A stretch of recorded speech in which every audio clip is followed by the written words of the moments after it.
الحمد لله رب العالمين والعاقبة للمتقين والصلاة والسلام على رسوله الكريم أما بعد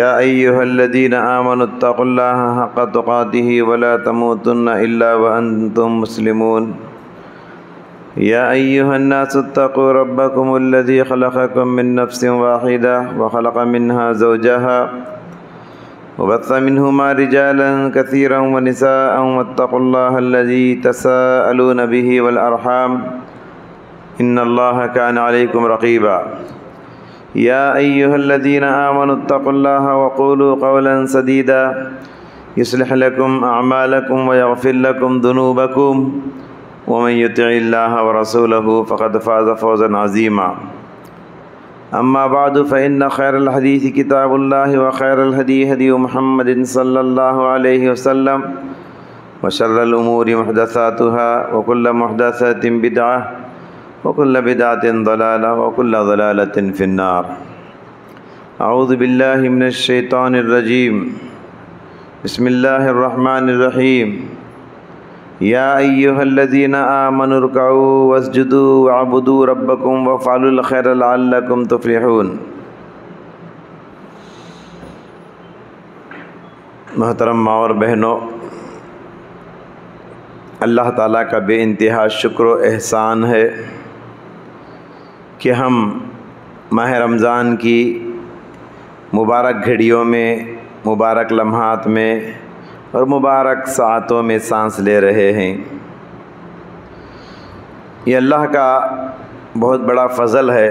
ذرا یاد کرو ان لوگوں کو جو گزشتہ رمضان ہمارے ساتھ تھے لیکن آج وہ ہمارے ساتھ نہیں ہیں، اللہ کے پیارے ہو چکے ہیں، نیکیوں کا موقع ختم ہو چکا ہے۔ زندگی میں ایک رمضان کو پانا بھی بہت بڑی نعمت ہے۔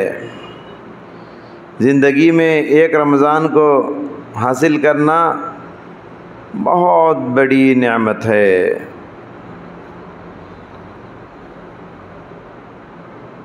جو آیت کریمہ میں نے تلاوت کیا سورہ حج کی آیت ہے۔ اللہ نے فرمایا، اے ایمان والو رکوع کرو،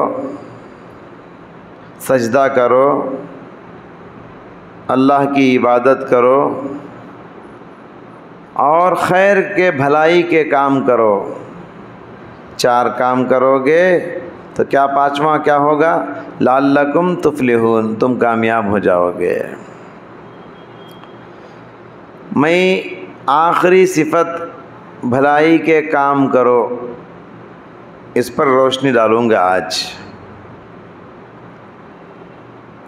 صحیح بخاری اور مسلم کے بعد سب سے بڑی کتاب ہے ابو داؤد۔ نام بار بار آپ نے سنا ہوگا ابو داؤد کا۔ امام ابو داؤد رحمۃ اللہ علیہ نے اپنی کتاب ابو داؤد میں 5000 حدیثوں کو جمع کیا۔ کتنے؟ 5000۔ کہتے ہیں 5000 حدیثوں میں 4 حدیثیں ایسی ہیں جو 5000 حدیثوں کا خلاصہ ہے۔ پہلی حدیث، انما الاعمال بالنیات، اعمال کا دار و مدار نیتوں پر ہے۔ جس کی نیت اچھی اس کا عمل اچھا، جس کی نیت خراب اس کا عمل خراب۔ دوسری حدیث، الحلال بین والحرام بین وبینہما امور مشتبہات، حلال بھی اللہ نے واضح کر دیا اور حرام چیزوں کو بھی اللہ نے واضح کر دیا۔ حلال اور حرام کے درمیان کچھ چیزیں ایسی ہیں ڈاؤٹ فل ہیں، شک ہے کہ یہ حلال ہے یا حرام ہے، تو بتایا کہ حرام سے بھی بچنا ہے اور ان چیزوں سے بھی بچنا ہے جس کے کھانے نہیں کھانے میں ڈاؤٹ ہے، شک و شبہ والی چیزوں سے بھی بچنا ہے۔ یہ دوسری حدیث۔ وہ تیسری حدیث، من حسن اسلام المرء ترکہ ما لا یعنی، ایک اچھے مسلمان کی پہچان ہے کہ وہ بیکار باتوں کو، بیکار کاموں کو چھوڑ دیتا ہے۔ بعض لوگ ایسی بیکار گفتگو کرتے ہیں، گھنٹے گھنٹے باتیں کرتے ہیں، نہ سر نہ دم، آؤٹ پٹانگ باتیں۔ تو اچھے مسلمان کی پہچان ہے ایسی باتوں کو چھوڑ دیتا ہے۔ جو بیکار کی بکواس کرتے رہتا ہے وہ اچھا مسلمان نہیں۔ یہ تیسری حدیث۔ چوتھی حدیث کیا ہے؟ اور اسی چوتھی حدیث کا خلاصہ میں آج کا بیان میں پیش کرنے والا ہوں۔ کیا ہے چوتھی حدیث؟ لا یؤمن احدکم حتی یحب لأخیہ ما یحب لنفسہ۔ کوئی بھی مسلمان اس وقت تک مومن نہیں ہو سکتا، مومن کامل نہیں ہو سکتا، سچا مسلمان نہیں ہو سکتا، جب تک کہ اپنے بھائی کے لیے وہی پسند کرے جو اپنے لیے پسند کرتا ہے۔ خود کو جو پسند کرتے ہیں اپنے بھائی بہنوں کے لیے بھی اسی کو پسند کرنا چاہیے۔ یہ اچھے مسلمان کی پہچان ہے۔ تو معلوم یہ ہوا کہ یہ 4 حدیثیں پورے اسلام کا نچوڑ ہے، 5000 حدیثوں کا خلاصہ ہے۔ اس ایک حدیث پر عمل کر لینا گویا کہ پاؤ اسلام پہ عمل کرنے کے برابر ہے۔ محترم ماں اور بہنوں، گویا کہ اللہ تبارک و تعالیٰ ایک چیلنج پیش کر رہا ہے۔ پیارے نبی ایک چیلنج پیش کیے، یہ صفت کو اپنانا، اپنی پسند کو دوسروں کی پسند بنانا، اپنی ناپسند کو دوسروں کی ناپسند بنانا، یہ چیلنج ہے۔ آسان، بولنا بڑا آسان ہے، لیکن بہت مشکل صفت ہے اور بہت بڑی صفت ہے، کیونکہ ہر انسان کے اندر اللہ نے حسد کا جذبہ رکھا ہے، جلن کا جذبہ رکھا ہے۔ انسان سامنے والے کو دیکھ کر اس کی ترقی کو دیکھ کر، اس کی خوبصورتی کو دیکھ کر، اس کے زیورات کو دیکھ کر، اس کے رہن سہن کو دیکھ کر، اس کی سواریوں کو دیکھ کر، اس کی بنگلوں کو دیکھ کر اس کے پیٹ میں درد ہوتا ہے۔ اسی کو حسد اور جلن کہتے ہیں۔ یہ جذبہ میرے اندر بھی ہوتا ہے، آپ کے اندر بھی ہوتا ہے، لیکن فرق یہ ہے، حدیث کہا جاتا ہے نا، ما خلا جسد من حسد، کس کا جسم بھی حسد سے خالی نہیں ہے۔ فَأَمَّا الْكَرِيمُ فَيُخْفِيهِ، ہاں فرق اتنا ہے، جو نیک اور شریف انسان ہوتا ہے نا، حسد کے جذبے کو دبا دیتا ہے، اندر کے اندر کچل دیتا ہے، باہر ظاہر ہونے نہیں دیتا، اندر ہی اندر کیا کر لیتا ہے، حسد کے جذبے کو پی لیتا ہے، ظاہر نہیں کرتا۔ وَأَمَّا اللَّئِيمُ فَيُبْدِيهِ، جو کمینہ قسم کا انسان ہوتا ہے، جو مومن نہیں ہوتا، شریف انسان نہیں ہوتا، وہ کیا ہے، حسد کے جذبے کو زبان سے ظاہر کر دیتا ہے۔ بعض لوگ کہتے ہیں نا، ہم دل میں کچھ نہیں رکھتے، زبان سے اگل دیتے ہیں، دل میں چھپانے والے اچھے نہیں۔ غلط بات ہے۔ اس سے کیا معلوم ہوا، حسد کا جذبہ سب کے اندر ہوتا ہے۔ جو نیک انسان ہوتا ہے، شریف انسان، وہ اندر ہی اندر دبا لیتا ہے، گویا کہ دبانے والا اچھا انسان ہے، اور جو زبان سے اگل دیتا ہے حسد کے جذبے کو، غصے کے جذبے کو، گالی گلوچ کر دینا، چھنڈ دینا، وہ اچھا انسان نہیں ہے، اگل دینا اچھا انسان نہیں ہے۔ تو یہاں حسد کے جذبے کو، کینہ کپٹ کے جذبے کو کچلنے اور اندر ہی اندر دبانے کو کہا گیا۔ زبان سے ظاہر نہیں کرنا چاہیے، باہر اگلنا نہیں چاہیے۔ تو معلوم یہ ہوا کہ اپنی صفت کو، اپنی پسند کو دوسروں کی پسند بنانا یہ بہت مشکل صفت ہے، اور اپنی ناپسند کو دوسروں کی ناپسند بنانا یہ مشکل صفت ہے۔ کیوں؟ اس لیے کہ ہمارا حسد کا جذبہ ہم کو روک دیتا ہے۔ مجھے کامیابی ملے اچھا لگتا ہے، میرے دکان پہ کسٹمر بہت زیادہ آئے اچھا لگتا ہے، گاہکوں کی قطار ہو اچھا لگتا ہے، لیکن وہی سامنے والے کے دکان میں کسٹمروں کا کیوں ہے، اچھا نہیں لگتا. سامنے والا ترقی کر رہا ہے، میرا دکان ترقی نہیں کرتا، اچھا نہیں لگتا. سامنے والا بزنس کرتے ہوئے کبھی اس گاؤں کو جا رہا، کبھی اس گاؤں کو جا رہا، وہ فلیٹا میں گھوم رہا ہے، پیٹ میں درد ہوتا ہے دیکھتے دیکھتے مجھے. سمجھ رہے نا؟ اسی طریقے سے دیکھیے، میرے بچے اچھا ترقی کر رہے ہیں، مجھے خوشی ہوتی ہے. میری اولاد کو اچھا داماد ملتا ہے، اچھی بہو ملتی ہے، مجھے خوشی ہوتی ہے. لیکن سامنے والے کے اس کے بچے ترقی کر رہے ہیں، اس کو اچھا داماد مل گیا، اچھی بہو مل گئی، مجھے دیکھا نہیں جاتا. میرا بچہ امتحان میں اعلیٰ نمبرات سے پاس ہو گیا، مجھے اچھا لگتا ہے. لیکن وہی سامنے والے کا بچہ میرے بچے سے اچھے نمبر لا لیا، اسٹیٹ میں فرسٹ آ گیا، مجھے اچھا نہیں لگتا. مجھے عزت ملی سماج میں، خاندان میں بڑا مقام ملا، خوشی ہوتی ہے. لیکن وہی عزت مجھے نہیں ملی، سامنے والے کو ملی، تو مجھے اچھا نہیں لگتا. میرے محترم بھائیوں اور بہنوں، آج ہمارا سماج حسد کی آگ میں جل رہا ہے، نفرت کی آگ میں جل رہا ہے. ہمارا معاشرہ، ہماری سوسائٹی، ہمارا سماج، یہ بڑی مشکل صفت ہے، اپنی صفت کو دوسروں کی صفت بنانا.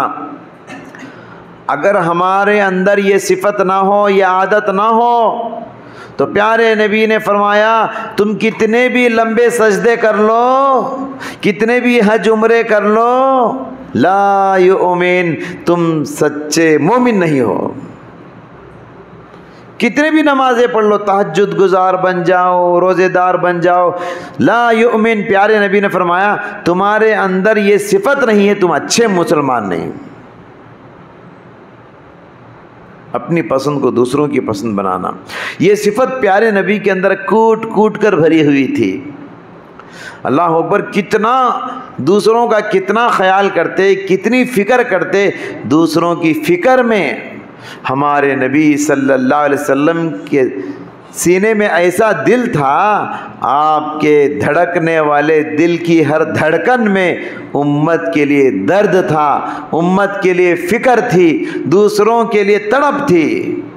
یہاں تک کہ آسمان سے اللہ تعالیٰ کو یہ کہنا پڑا فَلَعَلَّكَ بَاخِعٌ نَفْسَكَ عَلَىٰ آثَارِهِمْ إِن لَّمْ يُؤْمِنُوا بِهَٰذَا الْحَدِيثِ أَسَفًا. نبی جی، ایسا لگتا ہے کہ وہ لوگ ایمان نہ لانے کی وجہ سے آپ اپنے آپ کو برباد کر لیں گے. اپنے آپ کو ہلاک مت کرو، دوسروں کی فکر اتنا بھی زیادہ مت کرو. یہ اللہ تبارک و تعالیٰ نے پیارے نبی سے کہا. ایک اور آیت میں سناتا ہوں اللہ کے نبی کے بارے میں. دیکھیے دوسروں کا کتنا لحاظ رکھتے تھے. اپنی پسند کو دوسروں کی پسند بنانا اور اپنی ناپسند کو دوسروں کی ناپسند بنانا، یہ صفت پیارے نبی کے اندر کتنا تھی. لَقَدْ جَاءَكُمْ رَسُولٌ مِّنْ أَنفُسِكُمْ عَزِيزٌ عَلَيْهِ مَا عَنِتُّمْ حَرِيصٌ عَلَيْكُمْ بِالْمُؤْمِنِينَ رَءُوفٌ رَحِيمٌ. تحقیق کہ تمہارے پاس ایک ایسا رسول آیا ہے، اس کے 3 صفت ہیں. پہلی صفت تمہاری تکلیف اس کی تکلیف ہے. دوسری صفت حریص علیکم، وہ تمہاری کامیابی کا حریص ہے، اس کو حرص ہے. حرص کس کی؟ پیسوں کا حرص نہیں، دولت کا حرص نہیں. کس کا حرص؟ حرص اس بات کا کہ تم جنت میں چل جاؤ، جہنم سے بچ جاؤ. یہ دوسری صفت ہے. اور تیسری صفت کیا ہے؟ بالمؤمنین رؤوف الرحیم. مومنوں کے لیے یہ پیغمبر بڑا نرم دل ہے، نرم طبیعت کا ہے. جو پہلی صفت بتائی، اپنی تکلیف کو دوسروں کی تکلیف سمجھتا ہے.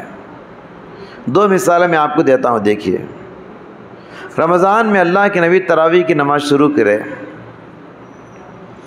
اس وقت تک تراویح کی نماز نہیں تھی. رمضان میں اللہ کے نبی صلی اللہ علیہ وسلم تراویح پہلے دن ہے نا، کچھ صحابہ جمع ہو گئے. دوسرے دن اور زیادہ صحابہ جمع ہو گئے، اور خبر پھیلتے پھیلتے تیسرے دن صحابہ کی بھیڑ آ گئی. جذبہ، شوق، نبی کے پیچھے ہم تراویح پڑھیں گے. اللہ کے نبی نے دیکھا صحابہ کا یہ شوق، یہ جذبہ تراویح کی نماز کے لیے، کہیں اس جذبے کو دیکھ کر اللہ تراویح جو سنت نماز ہے اس کو فرض نہ کر دے۔ چوتھے دن باہر نہیں نکلے، گھر میں بیٹھ گئے۔ کہا کیوں؟ مجھے ڈر ہوا کہ کہیں صحابہ کے شوق کو دیکھ کر اللہ اس نماز کو فرض نہ کر دے۔ دیکھو امت کا کتنا درد ہے، اگر اللہ فرض کر دیا، امت ادا نہیں کر سکی تراویح کی نماز کو، تو پھر جہنم میں جائے گی۔ امت کے لیے درد دیکھیے، اپنی تکلیف کو سامنے والے کی تکلیف سمجھتے تھے۔ دوسری مثال میں دیتا ہوں، مسواک کی بڑی فضیلت ہے، دانت لگڑنے کی مسواک، بڑے فائدے ہیں۔ پیارے نبی نے فرمایا کہ لولا نشق علی امتی، اگر میری امت کو تکلیف نہ ہوتی، مشقت نہ ہوتی، تو میں ہر وضو کے ساتھ مسواک کا حکم دیتا، لیکن نہیں دیے۔ نبی حکم دیتے تو وہ ضروری ہو جاتا، اور مسواک نہیں کرے تو امت گنہگار ہو جاتی۔ اور حرص کتنا امت کی کامیابی کی فکر کتنا زیادہ تھی، اس حدیث پہ غور کیجئے۔ اور حدیث جو ہے مسلم شریف کی ہے، مسلم شریف کی حدیث ہے۔ اللہ اکبر، ابراہیم علیہ السلام دعا کر رہے ہیں، قرآن پڑھ رہے تھے، اللہ کے نبی ابراہیم علیہ السلام کی دعا پر گزرے، فمن تبعنی فإنہ منی ومن عصانی فإنک غفور رحیم۔ پھر عیسیٰ علیہ السلام کی دعا سے گزرے، ان تعذبہم فإنہم عبادک وإن تغفر لہم فإنک انت العزیز الحکیم۔ پیارے نبی نے دیکھا یہ دونوں پیغمبر ابراہیم اور عیسیٰ علیہ السلام اپنی امت کی فکر کر رہے ہیں اور اللہ سے درخواست کر رہے ہیں، اللہ میرے امت کے گنہگاروں کو تو رحم فرما۔ تو اللہ کے نبی کو بھی اپنی امت کی فکر ستانے لگی، اللہ کے نبی کو اپنی امت کے گنہگار یاد آ گئے، روتے بیٹھ گئے، ہزاروں قطار آنکھوں سے آنسو بہ رہے، اللہ کے نبی آنسو بہا رہے۔ اللہ تعالیٰ سب جانتا ہے، جبریل علیہ السلام کو بھیجا، جاؤ پوچھو میرا بندہ کیوں رو رہا ہے۔ جبریل آئے، پوچھے اللہ کے حبیب آپ کیوں رو رہے ہیں، کیا ہوا آپ کو، رونے کا ریزن کیا ہے؟ کہا یہ دونوں پیغمبر اپنی امت کی فکر کر رہے ہیں، مجھے میری امت کی فکر ستانے لگی، کل حشر کے میدان میں میری امت کے گنہگاروں کا کیا فیصلہ ہوگا۔ جبرائیل جا کو اللہ کو بولے، اللہ نے پھر پیغام دے کر بھیجا، پھر جبرائیل آئے، کہا اے اللہ کے رسول آپ کو رونے کی ضرورت نہیں، اس لیے کہ آپ کی امت کے بارے میں کل حشر کے میدان میں قیامت کے دن اللہ ایسا فیصلہ سنانے والا ہے، انا سنرضیک فی امتک، اس فیصلے کو سن کر آپ خوش ہو جائیں گے۔ تب اللہ کے نبی کا رونا بند ہوا۔ ایک اور حدیث میں آپ کو سناتا ہوں، پیارے نبی نے فرمایا لِكُلِّ نَبِيٍّ دَعْوَةٌ مُسْتَجَابَةٌ۔ اللہ تعالیٰ جتنے پیغمبر گزرے ہیں، ہر پیغمبر کو ایک دعا کا آپشن دیا، اور دعا کرنے سے پہلے دعا کی قبولیت کی گارنٹی بھی دیا۔ دعا کرو، دعا کرنے سے پہلے دعا قبول کی گارنٹی، جو کرو گے وہ قبول ہو جائے گا۔ پیارے نبی نے فرمایا فَلِكُلِّ نَبِيٍّ فَتَعَجَّلَ كُلَّ نَبِيٍّ دَعْوَتَهُ، ہر نبی نے اس اختیار کو دنیا میں یوز کر لیا، ہر نبی نے وہ دعا کو دنیا میں مانگ لیا، اللہ نے ان کو دنیا ہی میں دے دیا۔ پیارے نبی آپ کی امت کی فکر پر قربان جائیے، پیارے نبی کہتے ہیں وَإِنِّ اخْتِبَاتُ دَعْوَتِي شَفَاعَةً لِأُمَّتِي يَوْمَ الْقِيَامَةِ، میں نے اس دعا کو دنیا میں استعمال نہیں کیا، آخرت کے لیے چھپا کے رکھا ہے، آخرت میں اپنی امت کے گنہگاروں کو شفاعت کر کے نارے جہنم سے بچانے کے لیے وہ دعا کو استعمال کروں گا، امت کی شفاعت کروں گا اس دعا کو لے کر۔ کتنا درد رکھتے تھے امت کی اپنی پسند کو دوسروں کی پسند بنانا۔ میں جنت میں چلا گیا، وہ جہنم میں گیا تو جانے دو، بھاڑ میں مجھے کیا لینا دینا، ایسے نہیں تھے ہمارے نبی، میں بھی جنت میں جاؤں گا، میری امت کو بھی جنت میں لے جانا ہے، اپنی پسند کو دوسروں کی پسند بنانا۔ وہ تیسری صفت کیا ہے؟ بالمؤمنین رؤوف الرحیم، مومنوں پر بڑے نرم دل اللہ کے رسول۔ حضرت انس رضی اللہ تعالیٰ عنہ کا نام بار بار سنے رہیں گے آپ۔ حضرت انس رضی اللہ تعالیٰ عنہ پیارے نبی کے خادم تھے، غلام تھے، 10 سال اللہ کے نبی کی خدمت کیے۔ ہمارے پاس بھی چھوکرے کام کرتے، دکان میں، مکان میں کام والے ہوتے ہیں نا، تو 10 سال خدمت کرے تو کتنا ہم ان کو ڈانٹتے، کبھی کام میں کچھ فرق کر دیا تو ہے نا، کسی نہ کسی دن سختی کرتے، کیونکہ انسان ہے، بشر ہے، غلطی انسان ہی کرتا ہے، کبھی بھول جاتا ہے، کبھی جان بوجھ کے غلطی کرتا ہے، کبھی دیر سے آتا ہے، جی کبھی کام فرق کر دیتا ہے۔ سبحان اللہ، قربان جائیے پیارے نبی کی نرم مزاجی پہ۔ کہتے ہیں میں اللہ کے نبی کے پاس 10 سال خدمت کیا، 10 سال کی اتنی لمبی مدت میں اللہ کے نبی نے مجھے کبھی بھی اف تک نہیں کہا، اف تک نہیں کہا۔ اے انس، تم کو ایسا کرنا تھا، ایسا کیوں نہیں کیا؟ نہیں کہا۔ تم کو ایسا نہیں کرنا تھا، ایسا کیوں کیا؟ یہ بھی نہیں کہا۔ یہ نرم مزاجی پیارے نبی کی نظر انداز کر دیتے، دیکھ کر بھی یوں گزر جاتے گویا کہ دیکھا نہیں۔ ہر غلام کی، ہر ورکر کی، ہر نوکری کرنے والے کی خواہش ہوتی ہے میرا آقا، میرا یجمان، میرا مالک مجھے نہ پکڑے، ہے نا، میرا اونر مجھے نہ پکڑے، اس کی خواہش ہوتی ہے، غلطی کرتا ہے ڈرتا ہے کہیں اونر پکڑ لے گا مجھے۔ تو یہ اللہ کے نبی صلی اللہ علیہ وسلم کی صفت تھی، نرم مزاجی۔ دوسری حدیث کے ذریعے سے میں آپ کو مثال دیتا ہوں، یہ کتنی اچھی صفت ہے۔ دیکھیے پیارے نبی نے فرمایا مثل المؤمنین فی تراحمہم وتعاطفہم وتوادہم کمثل الجسد الواحد، مومنوں کا آپس میں یہ ایک دوسرے پر رحم کرنے میں، یہ ایک دوسرے سے پیار کرنے میں، یہ ایک دوسرے پر نرمی برتنے میں، یہ ایک دوسرے کا دکھ درد بانٹنے میں، یہ ایک جسم و جان کی طرح ہے۔ اذا اشتكى منه عضو تداعى له سائر الجسد بالسهر والحمى، جب جسم کے ایک پارٹ کو درد ہوتا ہے اس کا درد پورا باڈی محسوس کرتا ہے۔ ہاتھ الگ ہے، پیر الگ ہے، کان الگ ہے، ناک الگ ہے، ہونٹ الگ ہے، آنکھ الگ ہے، سر الگ ہے، پیٹ الگ ہے، پیٹ کے اوزار الگ ہیں، انگلیاں الگ ہیں، سب الگ ہو کر بھی سب ایک ہے کہ نہیں؟ کتنی پیاری مثال، ایگزامپل اللہ کے نبی نے دی، اس سے اچھی مثال نہیں ہو سکتی۔ کہا جسم کے ایک حصے میں درد ہوتا ہے تو پورا باڈی تکلیف محسوس کرتا ہے۔ پام کی چھوٹی انگلی میں اگر کچھ چبھ گیا، درد ہو رہا ہے، آپ رات بھر بیٹھ کے گزاریں گے، نیند نہیں آتی آپ کو۔ آنکھ یہ نہیں بولتی انگلی میں درد ہے مجھے کیا لینا دینا، میں سو جاؤں گی، آنکھ بولے گی کیا؟ آپ ہاتھ ہلائیں گے، سر ہلائیں گے، جاگتے ہوئے بیٹھ جائیں گے، تکلیف سے وہ زاری کرتے رہیں گے، آہ نکالتے رہیں گے۔ ارے آپ کے منہ کو نہیں نا درد ہوا، انگلی کو نا، منہ سے کیوں درد نکل رہا ہے؟ آپ کی آنکھوں کو تکلیف نہیں ہوئی نا، آنکھوں سے آنسو کیوں نکل رہا ہے؟ آپ کے ہاتھ کو نہیں نا میخ چبھا ہے، پیر کو نا ہاتھ کیوں ہل رہا ہے؟ تو یہ سب باڈی پارٹس الگ الگ ہو کر بھی سب ایک ہے۔ تو پیارے نبی فرما رہے ہیں پوری دنیا کے مسلمان الگ الگ ہو کر بھی، ان کا رنگ الگ، ان کا نسل الگ، ان کا لینگویج الگ، ان کا کنٹری الگ، لیکن سب ایک ہے۔ دنیا کے کسی بھی کونے میں کسی مسلمان کو تکلیف ہو، وہ درد مجھے ہونا چاہیے، اس کے درد سے رات میں مجھے بھی نیند نہیں آنا چاہیے۔ آپس میں ایک دوسرے کا دکھ درد بانٹو کہا پیارے نبی نے۔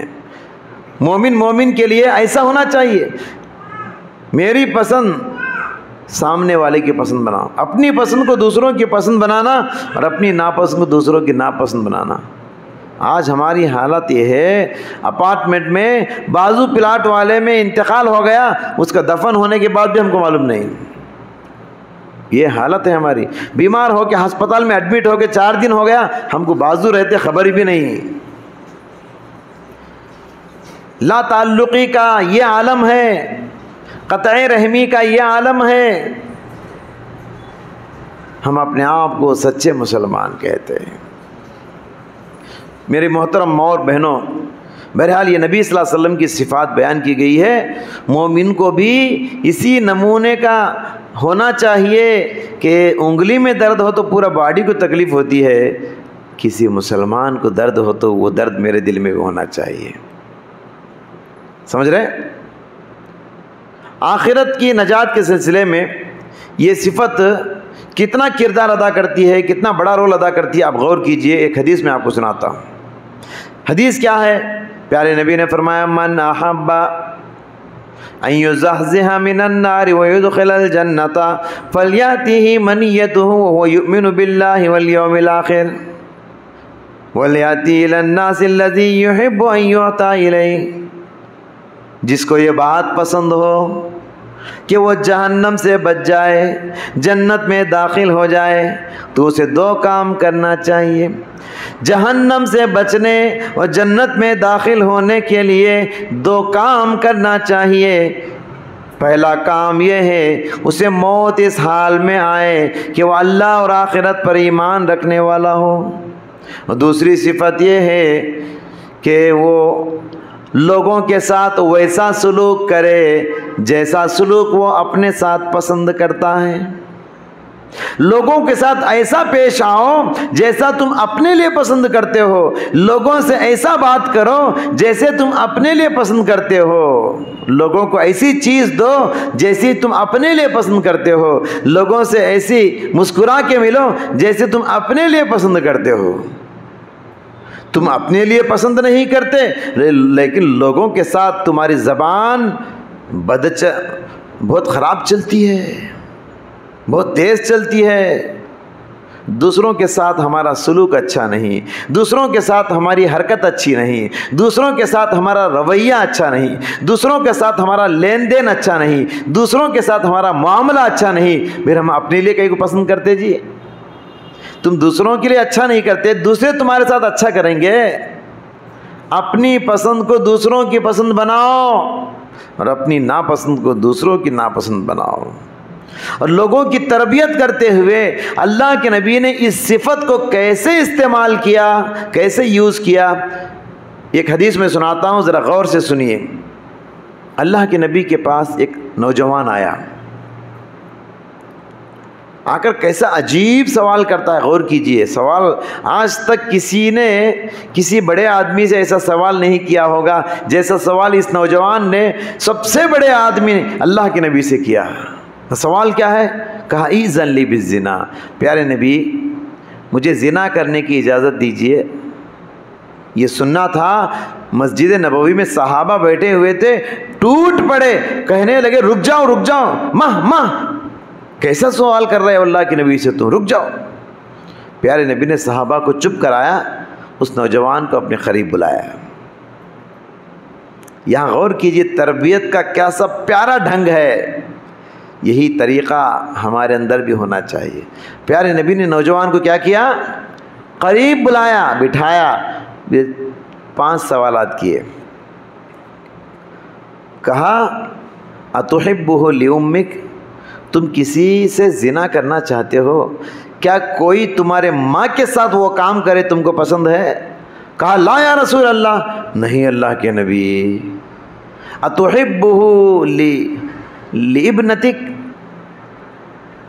کوئی تمہاری بیٹی کے ساتھ ایسا کام کرے تم کو پسند ہے؟ کہا لا یا رسول اللہ۔ اتحبہ لاختک، کوئی تمہاری بہن کے ساتھ یہ کام کرے تم کو پسند ہے؟ کہا لا یا رسول اللہ۔ اتحبہ لخالتک، کوئی تمہاری خالہ کے ساتھ یہ کام کرے تم کو پسند ہے؟ کہا لا یا رسول اللہ۔ اتحبہ لعمتک، کوئی تمہاری پھوپھی کے ساتھ یہ کام کرے تم کو پسند ہے؟ کہا لا یا رسول اللہ، نہیں اللہ کے رسول۔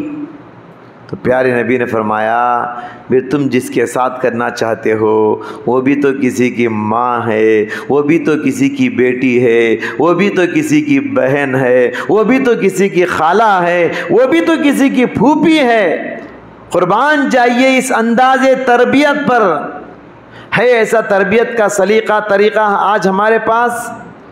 ہمارے ماں باپ کے پاس، ہمارے سرپرستوں کے پاس، ہمارے بڑے لوگوں کے پاس تربیت کا یہ ہنر نہیں ہے، جس کی وجہ سے تربیت کر کے بھی کوئی رزلٹ نہیں آتا۔ یہ نرالا انداز، نرم انداز، پیارا انداز، آپ بتائیے وہ کون سا مسئلہ ہے جو سلیقے کی تربیت سے رزلٹ نہ آتا ہو؟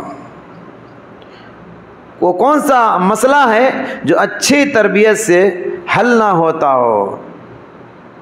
اور یہ نوجوان اللہ کے نبی کی اس تربیت کو سن کر اس کے دل میں زنا کی نفرت بیٹھ گئی، زنا سے بچنے کے لیے وہ پوری طرح تیار ہو گیا۔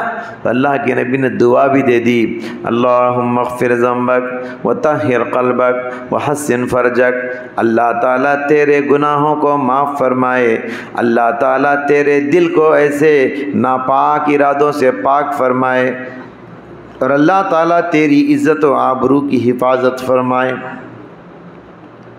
اسی اصول کی روشنی میں، اسی قانون کی روشنی میں کہ اپنی پسند کو دوسروں کی پسند بناؤ اور اپنی ناپسند کو دوسروں کی ناپسند بناؤ، اللہ کے نبی نے کتنے بڑے مسئلے کو چٹکیوں میں حل کر دیا، چٹکیوں میں حل کر دیا۔ اتنے بڑے مسئلے کو سمجھانے کا ڈھنگ یہ ہونا چاہیے، اپنی پسند کو دوسروں کی پسند بناؤ۔ کیا تم پسند کرو گے تمہاری ماں کے ساتھ کوئی ایسا کام کرے؟ تمہارے کو پسند نہیں، دوسروں کے ساتھ ایسی حرکت تم کیوں سے کر سکتے؟ تو یہ اصول اگر ہم اپنے دماغ میں بٹھا لیں تو ہم کبھی بھی دوسروں کے ساتھ ایسی حرکتیں، ایسی گفتگو نہیں کریں گے۔ جیسے کہ میں نے کہا نا، یہ صفت بہت مشکل ہے، بولنا بہت آسان ہے میرے لیے بھی، آپ کے لیے بھی، لیکن جب عمل کرنے کی بات آئے تو جیسے بولتے نا اردو میں، لوہے کے چنے چبانا پڑے گا، اتنا مشکل ہے یہ پیدا کرنا۔ کیوں؟ اس لیے کہ حسد کا جذبہ روکے گا۔ جب آپ اس صفت پر عمل کرنا چاہو گے، آپ کا نفس آپ کو روکے گا، آپ اپنے نفس سے لڑنے کی ضرورت ہے، اپنے نفس کو کچلنا پڑے گا۔ اور یہ صفت تب پیدا ہوتی ہے جب ہمارا سینہ آئینے کی طرح ہو۔ ہمارا سینہ کیسا رہنا؟ آئینہ کتنا پکیزہ رہتا، آئینے کے اوپر دھول پڑے تو منہ دکھتا ہمارا، بولو مرر کے اوپر، تو پہلا مرر صاف کر لیتے، آئینہ جیسے صاف ہوتا ہے ہمارا سینہ بھی ویسے صاف رہنا، تبھی یہ صفت اپنے اندر پیدا ہوتی، ورنہ ہزار کوشش کر لو تم سینے میں کچرا رکھے ہو، حسد کا جذبہ، کینہ کپٹ، دشمنی پال رہے ہو، یہ صفت پیدا نہیں کر سکتے، لکھ کے رکھ لو۔ ہمارے ابا، اللہ ان کی خبر میں راحت نصیب فرمائے، ان کی بال بال مغفرت فرمائے، ہمیشہ یہ شعر بولتے تھے، مجھے اچھی طرح یاد ہے، سینہ دھو مومنوں کا کینے سے، سینہ دھو مومنوں کا کینے سے، سینہ ہو جائے پاک کینے سے۔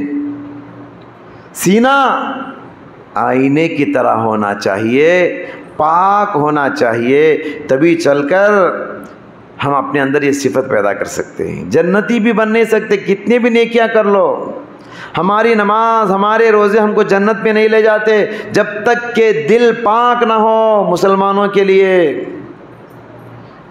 ایک حدیث میں سناتا ہوں، غور سے سنیے، یہ نمونے آج ہمارے اندر زمین پہ نظر نہیں آتے، ایسے نمونے۔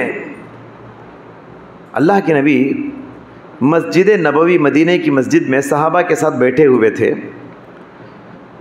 اتنے میں اللہ کے نبی نے بیٹھے ہوئے صحابہ سے فرمایا، سیدخل علیکم رجل من اہل الجنہ، ایک جنتی آ رہا ہے مسجد میں، دیکھو بولے۔ پورے صحابہ پلٹ کو دروازے کی طرف دیکھے تو ایک صحابی آ رہے ہیں، ابھی وضو کر کے آ رہے ہیں، ان کی داڑھی سے پانی کے قطرے ٹپک رہے، ایک ہاتھ میں چپل پکڑ کے ادھر کنارے میں رکھ کے اندر آ رہے مسجد میں، آئے نماز پڑھے چلے گئے۔ پھر دوسرے دن بھی وہیں بیٹھے تھے صحابہ کے ساتھ، پیارے نبی نے فرمایا، سیدخل علیکم رجل من اہل الجنہ، ایک جنتی آدمی آ رہے مسجد میں، دیکھو بولے۔ صحابہ پلٹ کو دیکھے تو دوبارہ بھی وہی صحابی آ رہے ہیں وضو کر کے.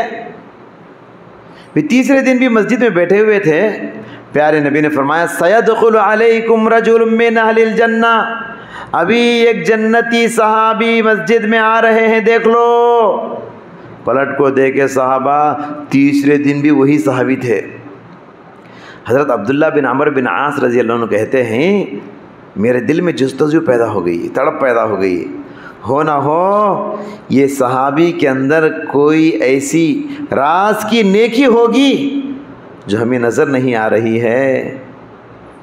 بظاہر مسجد میں ہمارے ساتھ تو ہمارے طرح ہی نماز پڑھتے ہیں، لیکن کوئی گھر میں کوئی خاص عمل کر رہے ہوں گے رات میں چھپ کر، وہ عمل ہم بھی کریں گے تاکہ ہم کو بھی جنت کی بشارت نبی کی مبارک زبان سے مل جائے.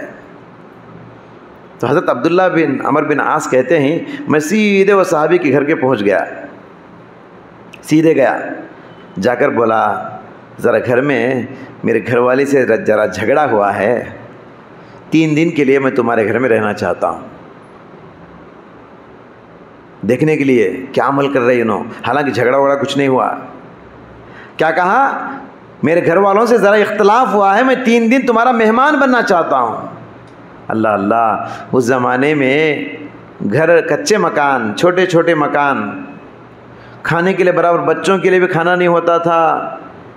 یاد رکھیے مہمان کو گھر میں رکھنے کے لیے گھر بڑا ہونا ضروری نہیں، دل بڑا ہونا ضروری ہے. دل بڑا ہونا ضروری ہے، تبھی مہمان کے لیے گھر میں جگہ ملے گا، ورنہ گھر کتنا بھی بڑا ہو مہمان کے لیے گنجائش نہیں رہے گی. لیکن کتنے بڑے دل بڑا بھی تھا، دل پاک بھی تھا ان لوگوں کا. انہوں نے اجازت دے دی آئیے آپ ہمارے مہمان ہیں. اب گھر میں رہے. جب رات کا وقت ہوا انہوں بھی سو رہے، وہ صحابی بھی سو رہے. عشاء پڑھ کے آئے دونوں،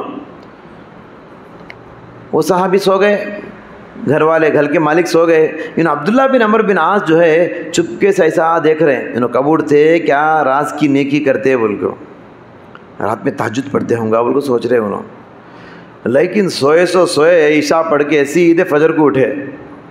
کیا بھی کیا خاص نیکی کرے نہیں رات میں. حضرت عبداللہ کہتے ہیں شاید آج آنکھ لگ گئی ہوگی، دوسرے رات دیکھیں گے. دوسری رات جب عشاء کی نماز پڑھ کے بستر پہ آئے تو وہ صحابی گھر کے مالک جو ہے بستر پہ لیٹتے ہی سو گئے. اب انہوں رات بھر جاگ کے دیکھ رہے ہیں کب اٹھتے کب نیکی کرتے انہوں بول کو. دوسری رات بھی عشاء کو تو سوئے تو سیدھے فجر کو جاگے. انہوں نے سوچا شاید آج بھی آنکھ کھلی نہیں ان کی، تیسری رات دیکھیں گے. تیسری رات دیکھے جب عشاء پڑھ کے آئے تو وہ صحابی سو گئے. انہوں جاگ کے دیکھ رہے ہیں کیا کرتے، اٹھتے کب اٹھتے انہوں، کیا عمل کرتے. اللہ کے نبی اتنی بڑی خوشخبری سنائی ان کے واسطے. تو کہا تیسری رات بھی عشاء پڑھ کے سوئے تو فجر کو جاگے، کوئی خاص عمل نہیں. اب صاف صاف بتا دیا. اب دل میں کب تک چھپائیں گے. کہا بھائی دراصل بات یہ ہے میرے گھر والی سے کوئی جھگڑا وگڑا تو نہیں ہوا. وہ 3 دن اللہ کے نبی ہم کو بشارت دیے کہ جنتی آدمی کو دیکھنا ہے تو فلاں آدمی آ رہا ہے دیکھ لو گے.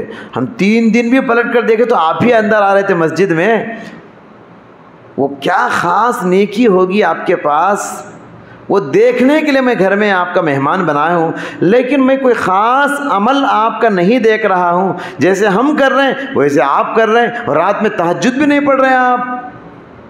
بتائیے آخر کار وہ کیا خاص نیکی ہے آپ کے اندر ہے ہمارے اندر نہیں ہے جو آپ کو اللہ کے نبی نے جنت کے ہونے کی بشارت دی ہے. تو کان کھول کر سن لو. وہ صحابی نے کہا انی لا احمل فی قلبی غلا لعہد المسلمین، میرا سینہ مسلمانوں کے لیے آئینہ ہے، پاک ہے. میں کسی مسلمان کے سلسلے میں دل میں دشمنی کو، حسد کو، کینہ کپٹ کو پالتا نہیں ہوں. میرا سینہ، میرا دل و دماغ ہمیشہ سب کے لیے پاک صاف ہوتا ہے. اسی لیے اللہ کے نبی نے مجھے جنتی ہونے کی بشارت دی. قرآن میں بھی اللہ نے فرمایا جنت میں جانے والوں کی صفت کیا ہوگی، وہ ایسے ہوں گے کہ ان کے سینے کینوں سے پاک ہوں گے. ایک حدیث میں اللہ کے نبی نے فرمایا الذین یدخلون الجنۃ مثل قلوبہم مثل قلوب الطیر، جنت میں جانے والوں کے دل پرندوں کے دل کی طرح ہوں گے۔ پرندوں کے دلوں کی مثال کیوں دیجیے؟ پرندے کو کسی پرندے سے دشمنی رہتی، پرندے کو کسی پرندے سے حسد رہتا، کینہ کپٹ رہتا۔ پرندوں کے دل، جانوروں کے دل، آپ اپنے گھر میں کوئی جانور پالتے ہیں، بھینس پالتے ہیں، بکری پالتے ہیں، یا بلی پالتے ہیں، یا طوطا مینا پالتے ہیں، آپ ان کے معصومیت کو دیکھیے، دلوں میں کسی کے خلاف نفرت نہیں ہوتی، سب کے ساتھ ایک سا رویہ ہوتا ہے ان کا۔ تو کہا جنت میں جانے والوں کے دل پرندوں کے دلوں کی طرح ہوں گے، یعنی پاک صاف ہوں گے، اس بات کی طرف اشارہ کیا۔ تو میرے محترم بھائیوں، ماں اور بہنوں، آج دین کے نام پر لوگ نفرت کی باتیں کر رہے ہیں، نفرت کی تبلیغ کر رہے ہیں، نفرت کو پھیلا رہے ہیں، نفرت کا پرچار کر رہے ہیں۔ یاد رکھیے، مومن صرف دوسروں کا بھلا چاہتا نہیں بلکہ دوسروں کا بھلا کرتا بھی ہے۔ چاہنا الگ ہے، کرنا الگ ہے۔ دوسروں کا بھلا بھی چاہتا ہے مومن، اور دوسروں کا بھلا بھی کرتا ہے۔ اسی لیے مومن کی مثال کھجور کے جھاڑ سے دی گئی۔ کھجور کے جھاڑ کو دیکھو، اس کے انی سے لے کر اس کے جڑ تک ایک ایک پتا کام آتا ہے۔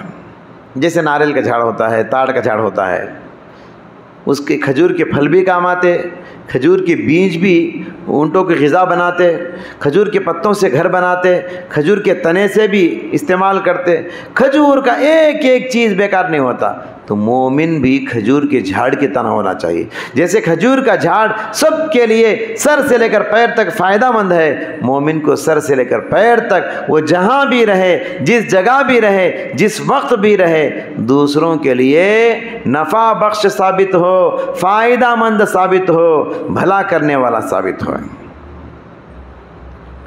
معاف کیجئے، کچھ لوگ ایسے ہوتے ہیں نہ بھلا چاہتے ہیں نہ بھلا کرتے ہیں، بلکہ قدم آگے بڑھ کے برا چاہتے ہیں، برا کرتے ہیں، اور نہ صرف برا کرتے ہیں بلکہ ان سے قریب ہونا سانپ بچھو سے قریب ہونے کے برابر ہے۔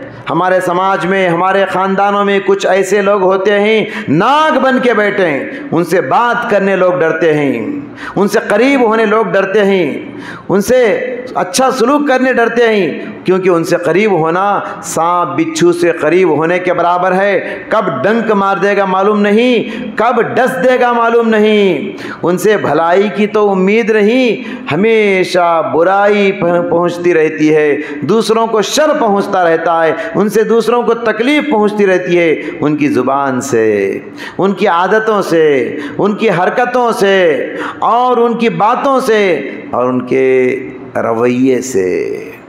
لہٰذا ہم کو ایسے مومن، ایسے مسلمان نہیں بننا ہے۔ لوگ ترسیں، فلاں مرد سے جا کر ملے، اچھی باتیں بولتا ہے۔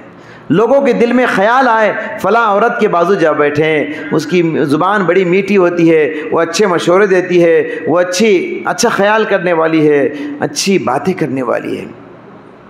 لوگ ہم سے دور نہ بھاگے، لوگ ہم سے قریب آئے، ہم کڑوے کنویں کی مثال، کھارے پانی کی مثال نہ بنے، میٹھے پانی کی مثال بنے، ہم پھلدار درخت کی مثال بنے۔ لہٰذا یہ صفت اپنے اندر پیدا کرنے کی ضرورت ہے۔ اس صفت کو پیدا کرنا، جیسے کہ میں نے شروع میں کہا، بولنا آسان ہے، عمل کرنا بہت مشکل ہے، ایک چیلنج ہے سمجھیے۔